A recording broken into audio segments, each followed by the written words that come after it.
Creatures of the night. Let's talk about AEW Dynamite. This literally took the entire day. I'm not a fan of afternoon pay-per-views where it's like it started like 1 o'clock my time. So with the pre-show that I already missed, because a lot of people didn't know that it was only airing on Max or on TNT. So typically they would have the pre-shows on YouTube, and this time around they didn't. And apparently they did announce this, but I guess a lot of people missed the memo. Whatever.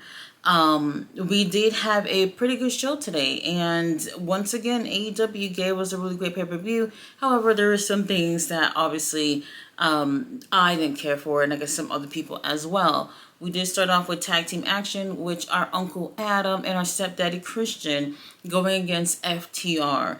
Dax did break his nose, but he showed up to the party anyway to have this match, and I thought it was a really great opening match. This definitely helped, I guess, have the Toronto audience alive for this match. So there was obviously marking out for the hometown boys, which I did appreciate. Obviously, a couple of shenanigans going on. And when it seemed like, FTR had the upper hand and Stoltly's being annoying, I was like, somebody gonna come out here and take care of Stoltly. So many people have thought that, hey, Gangrel will probably come out and take care of Stoltly. But instead, Beth Copeland, this is no longer Beth Phoenix, she comes out and take care of the trash and take out Stoltly, and they end up leaving. Even got a chance to see Adam Copeland paying homage to John Cena, which was pretty cool. And overall, I thought this was really, really great. I do feel like this is the beginning in terms of a feud with these two guys. I mean, you know what? Maybe I'm going to say yes, the beginning of a feud for sure. But since Dax's nose is broken, I do feel like we're not going to see him for a little bit while he heals up. We do get a win from Adam and Christian. However, shenanigans once again, and we end up having them, they put Adam handcuffed onto the rope. Christian is getting his ass whooped, and then Beth Phoenix come in there to save the day, and they ended up giving her, what is it, a pile driver, I believe, and she's laid out. Definitely, like I said, they're keeping the doors open for a feud with these guys, and I am so here for it. After this, Eddie Kingston versus Big Bill. I did say I was not excited for this, and to be completely honest with you, I think this was the worst match on the card. It felt like it didn't even need to be on here at all. Something about it just, I don't think people was feeling it. And I've seen so many comments since the show was over saying, we just gonna pretend that didn't happen and just be happy that the Mad King is back. And that's kind of how I'm taking it myself. I just felt like Eddie just didn't, I don't know what it is. Maybe he was winded, or something about it just didn't click at all for me, at all. And maybe they should have tried to do something else. Maybe he should have just had a return for any reason, just come back or whatever, not necessarily get into a match. I don't 100% know if he is ready to be in the ring, but this did nothing for me. Even with Brian Keith going out there and trying to get involved and everything, it did absolutely nothing. The end was not that great with the back fist, and it just fell flat. Anyway, after the match, post-match beatdown with Brian Keith and Big Bill attacking Eddie, and I'm just like, okay, it looks like somebody's going to come out here and be Captain Save-A-Ho for our boy. And it turns out to be very underwhelming because Hook comes out there to help Eddie Kingston. And honestly, Hook does nothing. He does nothing for me. And I feel like a lot of people might feel the same way too. How many groups have they put Hook in partnerships with other people and nothing has happened? Like for me, I'm just like I don't see anything worthwhile about to happen with Hook being paired up in some type of way with Eddie Kingston. Something about Hook, the appeal is just not there. And honestly, I just didn't care for it being him to come out there and help Eddie Kingston. I don't want to see any type of alliance with these two in the future. Now, after a grueling match with Mystico last night at CMLL's 92nd anniversary show, MJF, our scumbag, who lost his title last night, went on out there to go against Mark Briscoe in a tables and tag match. I didn't like what MJF was wearing. That robe is something weird. But he comes on out there and he got his t-shirt on and he got his pants on all in white. And he's ready to get down and dirty with Mark Briscoe. Mark Briscoe lays the entire mat with nothing but tacks. Buckets and buckets and buckets of tacks all over the ring. And that's their match. Literally them wrestling on the tacks. And yeah, the tables, they made a couple appearances here and there.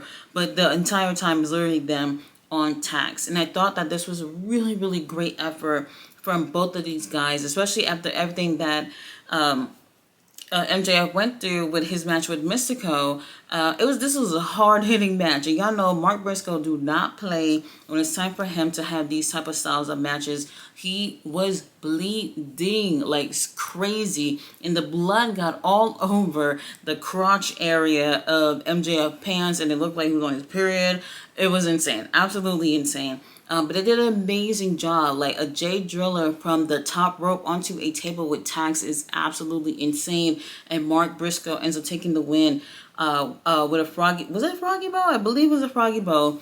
And I was very surprised because I predicted that MJF would win. Because after MJF had lost his match with Mystico last night, MJF was like, I'm going to take all my frustrations out on you, Mark Briscoe. And yes, he did, but he didn't take the win. This was definitely one of the best matches of the night. All right, for no reason at all, like zero reason at all, they give us a little segment that they did from Wednesday with Jerry Lynn, with, well, I was about to say the Acclaim, Anthony Bowens, and what's the other one name again? Max Caster. They're arguing, and then Jerry Lynn is just like, oh, you know what? I got you guys a match to go against Swirl, which is Lee Johnson, and Vanilla Baby. What's his name? Blake Christian. And I was just like, okay, what is this for what? I feel like they're forcing them to be back together because, all right, long story short, Max Caster, for whatever reason, him being a loser is just working for him because I guess he's a natural loser, whatever.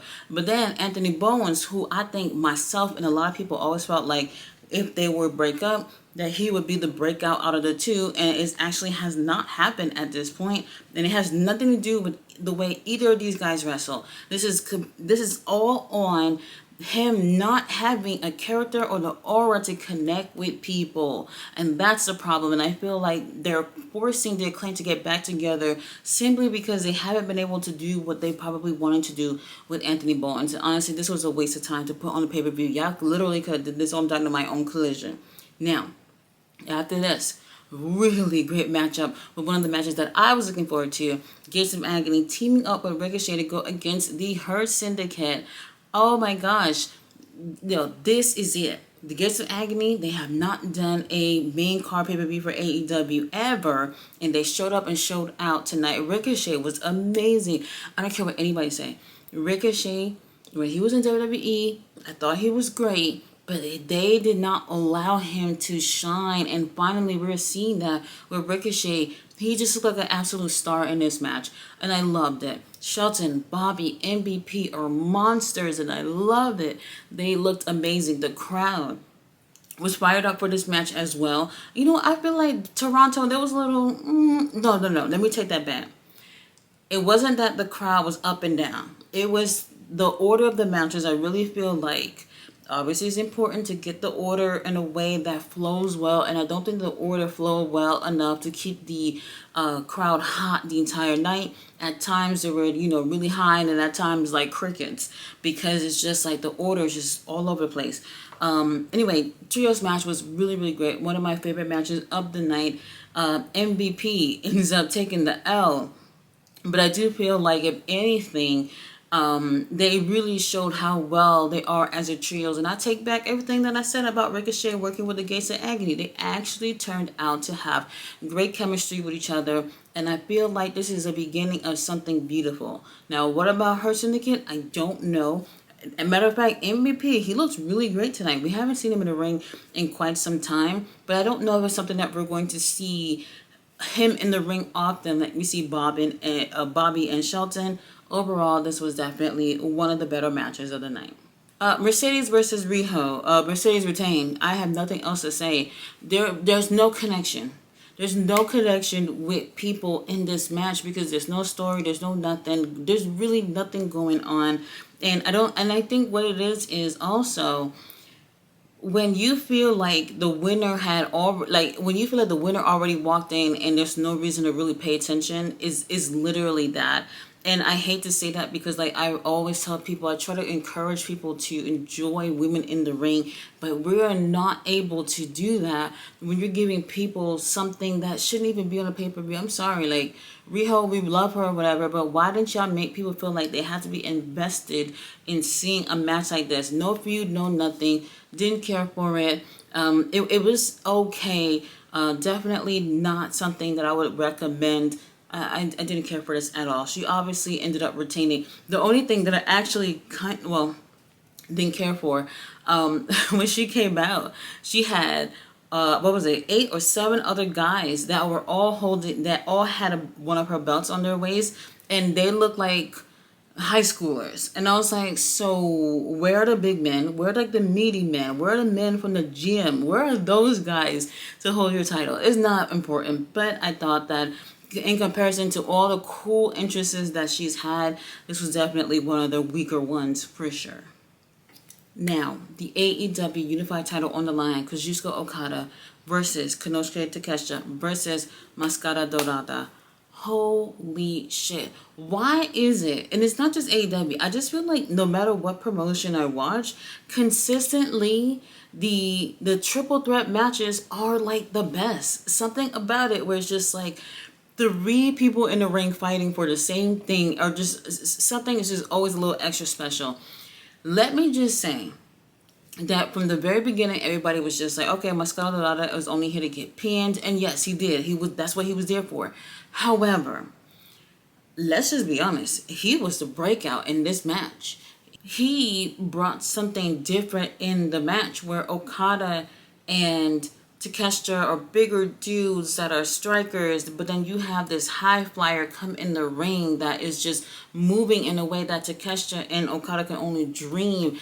And we looked it up, and he's 23 years old. That he moving like this, and man, this guy blew me away. Absolutely blew me away.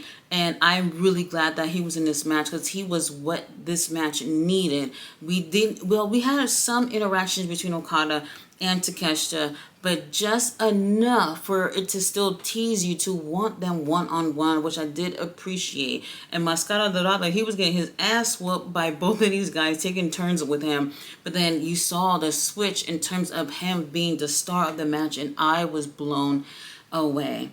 Takeshita, he did his best.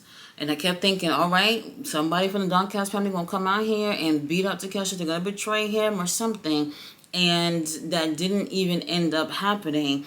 Okada, I think what he did, I think he like pushed him, like kind of like punched him, and then he hit Takeshita hit the rope and it fell, and then he hits a rainmaker on Mascara Dorada for the win. And something about it made me feel like, Takeshita, that's not enough to put your ass down. Like it should have been something else to literally keep you down. But it seemed like a little bit of an easy win at that point. But the match was absolutely amazing.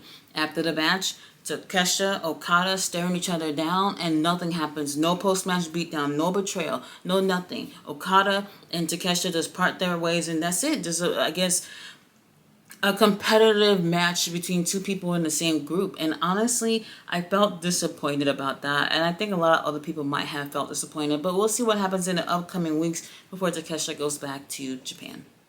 Up next, Coffin match, Darby Allin versus Jonathan Moxley.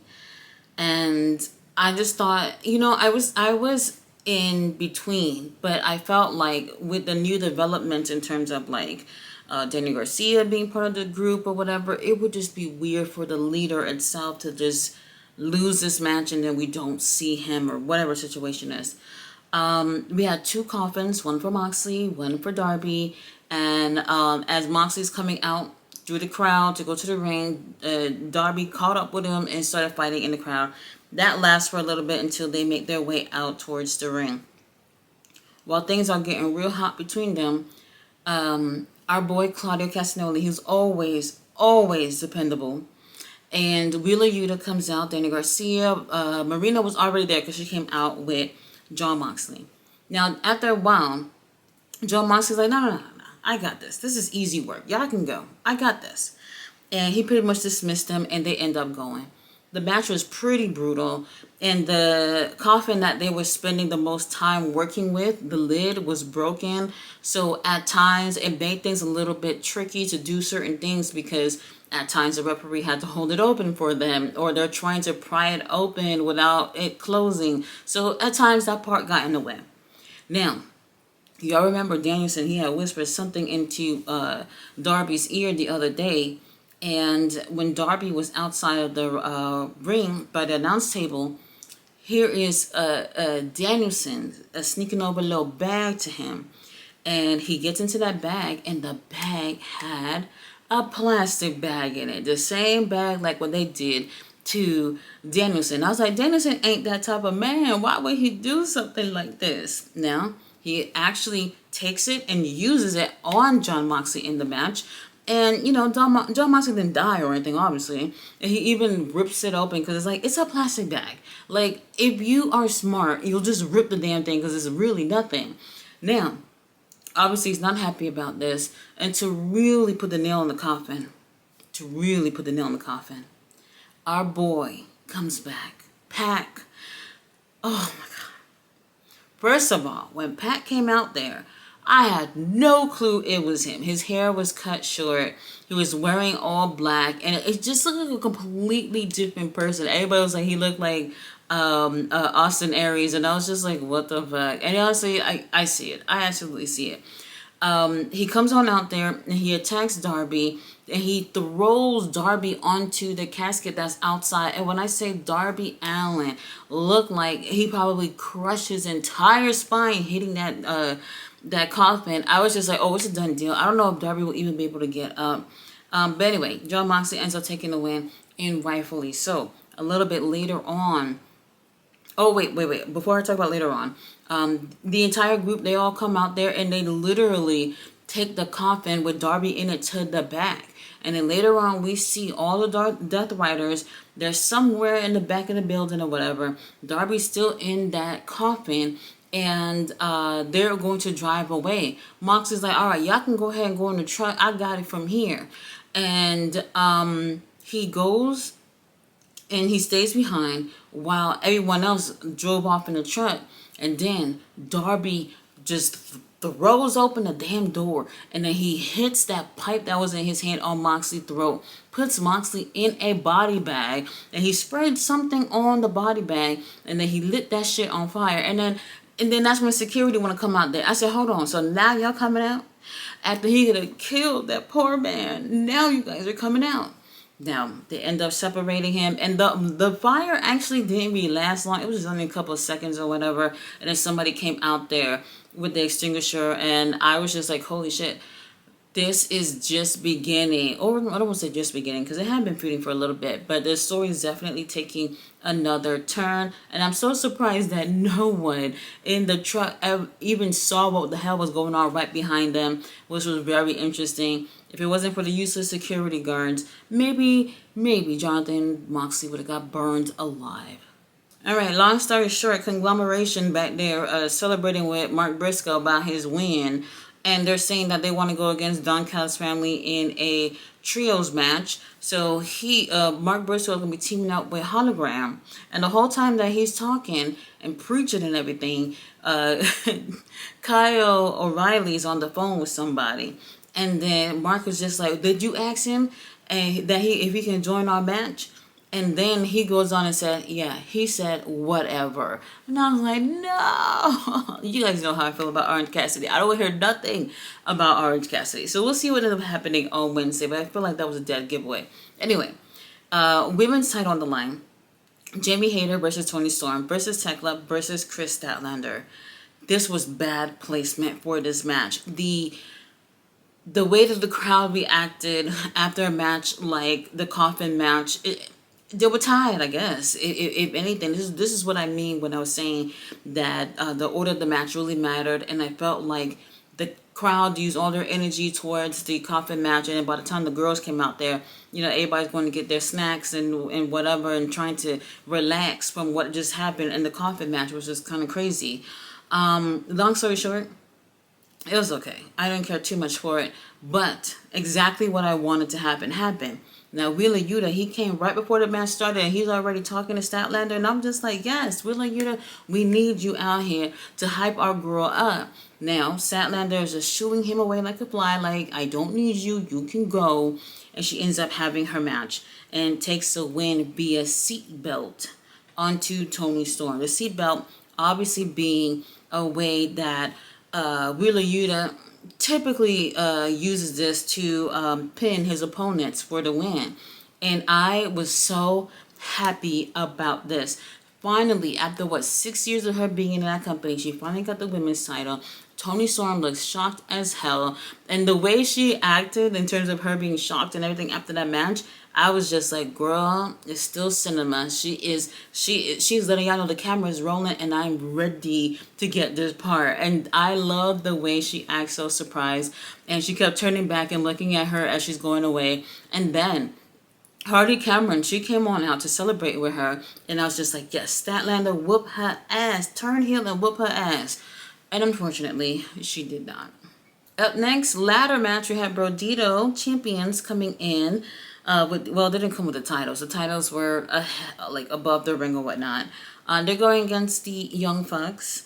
Jet Speed, who had their Sonic inspired gear. Like I knew it was Sonic, especially when you have a kid that is obsessed with Sonic. I knew what it was, which is pretty cool. And then we had Hechiseto and Josh Alexander as the last team. This was amazing, absolutely amazing.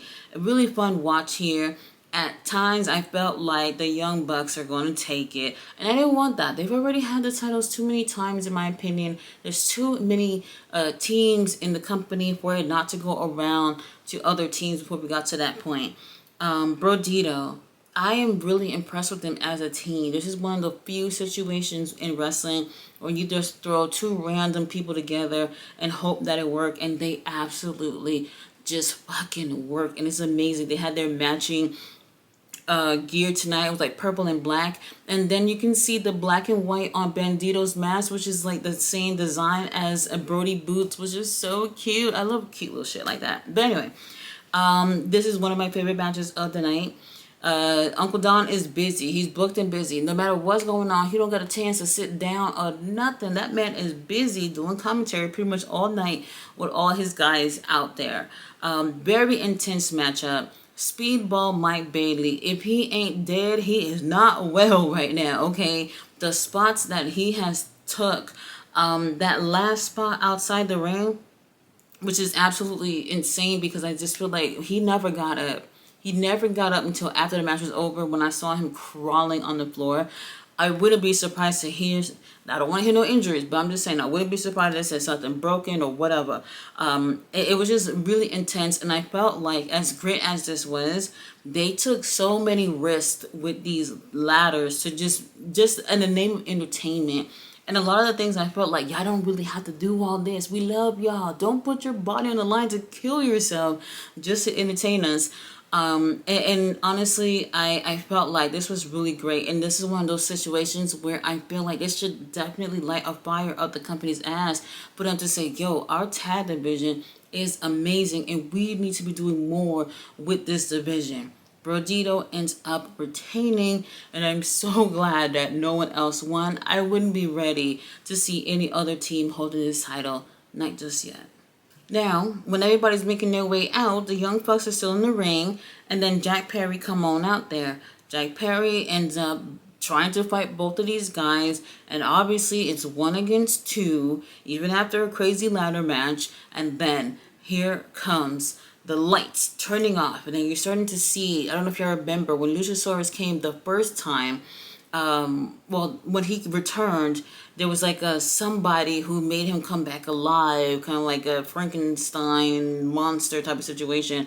And then that's when, we saw the whole vignette this time, which was actually Jack Perry, who ended up digging up Luchasaurus's body, taking him to some place and making him come back alive or whatever. And then now we see Luchasaurus coming out to the ring to help Jack Perry. Long story short, everybody was feeling it. I was feeling it. I was just like, yes, this is what y'all wanted to do with fucking Acclaim that we don't care about. But we like this with Luchasaurus and Jack Perry. What I didn't like, though, was that they were playing Tarzan Boy, which was their Jurassic Express theme song, and I feel like, oh, I thought we're past that. Like, I would like to see a more mature group with these two, rather than them going back to what they used to be as Jurassic Express. So we'll see where it goes, but it was a really good feeling to see these two guys reunite. I'm hoping to see some tag team action in the future, if possible. Now, once again, Uncle Don is coming on out here with our TNT champion, Kaya Fletcher, to go against Heyman Adam Page for the world title. This was a hell of a main event, and honestly, during the live streams, I was seeing comments of people saying that he's not ready. Maybe not ready to be a world champion, but this man, if this is who we have to count on the future of AEW, Kaya Fletcher, we are in good hands. He absolutely went out there and put his all against Hangman. And to see Hangman after the match, during media scrum, Hangman looked like he went through a fucking beating with Kaya Fletcher. And he gave him a lot of props. Kaya Fletcher is a star. Absolutely is a star. I've always felt this way, even back when he was teaming with Aussie Open.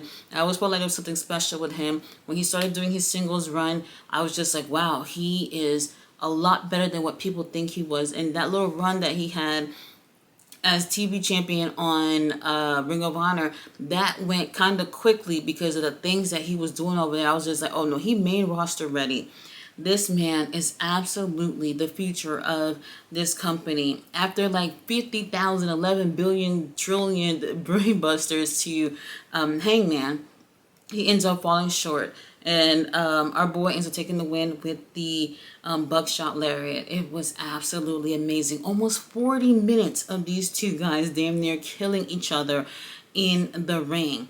I will be honest and say that as great as this was, the crowd wasn't as responsive as I would have liked, and I do feel like that had a lot to do with the ladder match being right in front of that, and everybody going crazy for Luchasaurus and all this stuff. And the match had the oohs and ahs and everything that I would say was a completely different vibe than the match that we had for the main event. It's so different, and I feel like it's so important for the booker to get it right in terms of how they're going to book these matches in what type of order, because I do feel like that played a part with how the crowd reacted towards these matches, because the fatigue was definitely there to me. Either way, AEW does it again with another great pay-per-view. It was fun. We got new things to look forward to. And AEW, they're on a roll. We have another pay-per-view literally in less than a month.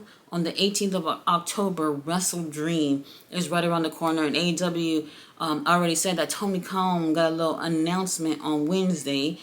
Can't wait to hear what that is. Either way, if you did not see the pay-per-view, I absolutely recommend sit there and watch the whole thing. Good thing for you, if you didn't see it, you can just skip through the parts that you don't care about. However, I thought all the title matches, except for, I'm sorry to say, both the women matches just didn't do it for me. But the triple threat match was absolutely insane. Mascara Dorada is just absolutely talented. Go ahead and check it out if you haven't. I'll see you guys on Wednesday for Dynamite.